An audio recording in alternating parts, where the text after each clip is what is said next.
Hi everyone. So as you may have heard, the rapper Kanye West has been hospitalized for mental health issues.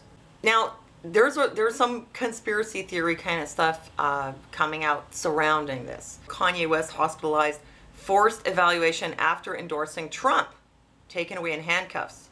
Kanye West kidnapped, held by government. You come out and say that you support Trump, you could end up in the loony bin. Well, if you're a celebrity, maybe if you're Kanye West, but could this really be possible? But you see, I've told you before, I'm not here to tell you what you want to hear. I'm here to find out what the truth is. The Truthergirls wants the truth. So look, the only way to know the truth is to look at everything on the whole. I mean, yes, he did go on stage, say he supported Trump. Yes, he did go on a rant. Now he's in a hospital. Does that mean he's in the hospital because he supported Trump? And does that mean that he was forced into the hospital? Now, according to the papers, authorities spent 2 hours persuading Kanye West to be hospitalized. Well, I find that kind of interesting. That right there is a clue. See, people can be hospitalized against their will, but there has to be like paperwork for it, a kind of warrant. A psychiatrist has to say this person is posing an imminent danger to himself or other people, and then with these papers, the police can come and take the person to the hospital and have them evaluated and held against their will. But if they're spending time trying to persuade him, that would kind of tell me that they didn't have the paperwork to just grab him and bring him in. You could say, well, maybe they were trying to be nice and give him the chance to put himself in the hospital. But I've known people who had this done to them, forcibly taken to the mental hospital. And I'll tell you, once they have that paperwork, they don't have to persuade you. They can just literally grab you and bring you to the hospital. So it doesn't really make sense they would be persuading him if they had the authority to grab him. Now the update now is Kanye West will stay in hospital for several more days. Several more days is a lot different than indefinitely. Now it could be they just don't want to give you horrible news, but I think that it's likely that he really will just be under observation for several more days. I'm going to tell you what the law is. Once you understand the law, you can make up your own mind whether this really was a conspiracy against Kanye or whether it seems likely that he either put himself in the hospital voluntarily or has been temporarily committed, which is a lot different than just, you know, they're taking him out by grabbing him and locking him up. But first, I want to give you a little bit of background. Going back to September 2015, Kanye West was saying he would like to run for president in 2020. And he also said that Trump was his all-time hero. So this was like a year ago. I mean, he's been talking about Trump for a long time and nobody grabbed him in all that time, even though he was also saying things like he was going to run for president, which it seemed a bit odd. Not reason to put you in a hospital, but a little odd, you know? Now, the same source where I found that information said West disclosed he had taken drugs before addressing the crowd. As in, before he said all that, he had gotten high.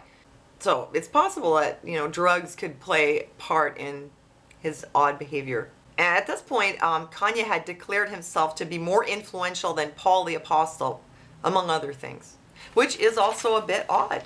You know, it's possible that he's been having some real struggles. Now, I want to tell you about the law. Involuntary commitment. You can check out this article if you want more information on it. Let me put it to you as simply as possible. In the old days, you could basically have anyone committed. It was really easy to do that. Especially, it was easy to have a woman committed. Because if a woman got overly excited or if she didn't want to do her housework or anything, then the father or the husband could say she's crazy. And have her committed. And women would be incarcerated in these mental hospitals for a very, very long time, sometimes indefinitely. And it was something that people would do as kind of vendetta. They didn't like their wife, they want a new one, they can get her committed. I mean, it didn't only happen to women, it happened to men also, but I know a lot about how women ended up being put in mental hospitals and why this was a big problem for a long time. And over time, there were reforms. In the 70s, there was the Deinstitutionalization movement. Because if you remember, if you had a child who was autistic, who had Down syndrome, even someone's cerebral palsy, you don't really anything. It could be a person who had any kind of problem. They could be put in an institution and kept there for life. And there were places like Willowbrook, check it out, there's a documentary on it, where people were just warehoused. And it was really inhumane. I mean, they were like literally naked, rocking on the floor, totally unattended. It was really, really cruel. And people also had schizophrenia and other problems. And oh, this happened everywhere. In Europe, I mean, women who were depressed and, you know, they were just warehoused. People were just warehoused. So at one point there was this thing called the Deinstitutionalization movement. And because of this, laws have been put in place that actually make it really hard to commit someone to a mental hospital. I mean, there are still laws that can commit someone, but it has to go through this process. If someone is found to be posing a major danger to his or her own safety or to the safety of other people, such as if they're threatening suicide or to kill someone or something major, a psychiatrist can make a report saying this person is dangerous to themselves or others, and the police can then come in and take them to be evaluated. The evaluation only lasts for 5 days. Now, once they're in that evaluation, if at the end of those 5 days, the hospital staff still finds that they still pose a serious danger, they could ask to have them held a longer time. However, you have to go to court for this. There has to be a hearing. It's not like, you know, Nazi Germany or wherever people can just come grab you and stick you in the mental hospital forever. You have to go in front of a judge. So if a psychiatrist had made a report about Kanye and the police were there to take him against his will, which the media now and, you know, family, whatever they say, is not what happened. But if that was the case, the most they could do is hold him for 5 days. After that, they'd have to make a really good case that he was a danger to himself or others. And it has to be pretty serious. And in fact, it's so hard to commit people that there are people out there who are schizophrenic, they're hearing voices, they're paranoid. They don't clean their homes, they can't feed themselves.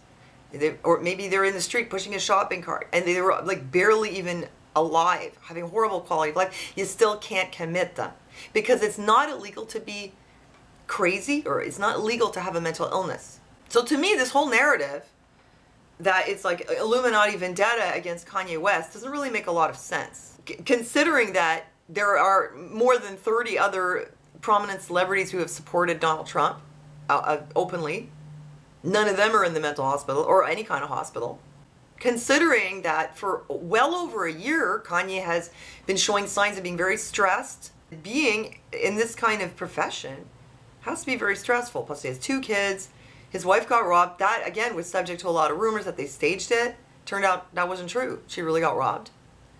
He had gone into a rant and then walked off stage in the middle of a show. He had canceled a previous show 3 hours before he was supposed to go on stage. And then he had canceled 21 shows on his tour. And after that, there was some kind of altercation and he was, you know, advised to go and get some help.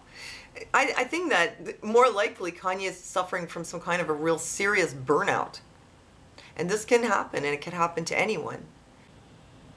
And anyway, the truth will come out in a couple of days when he's released, and you'll see that he's not in the mental hospital anymore. I'm willing to bet that he won't be. And I think that people sometimes just use these stories, and they take a lot of different things that they're all true, but they kind of put it together in a way that, well, you can't disprove it, but it's not exactly true either.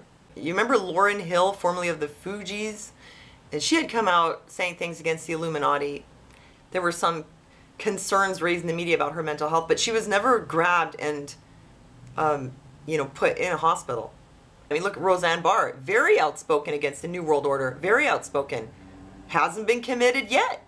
One method that, you know, the handlers, say in Hollywood, can use more likely than commitment because it's so hard to achieve is putting someone under guardianship.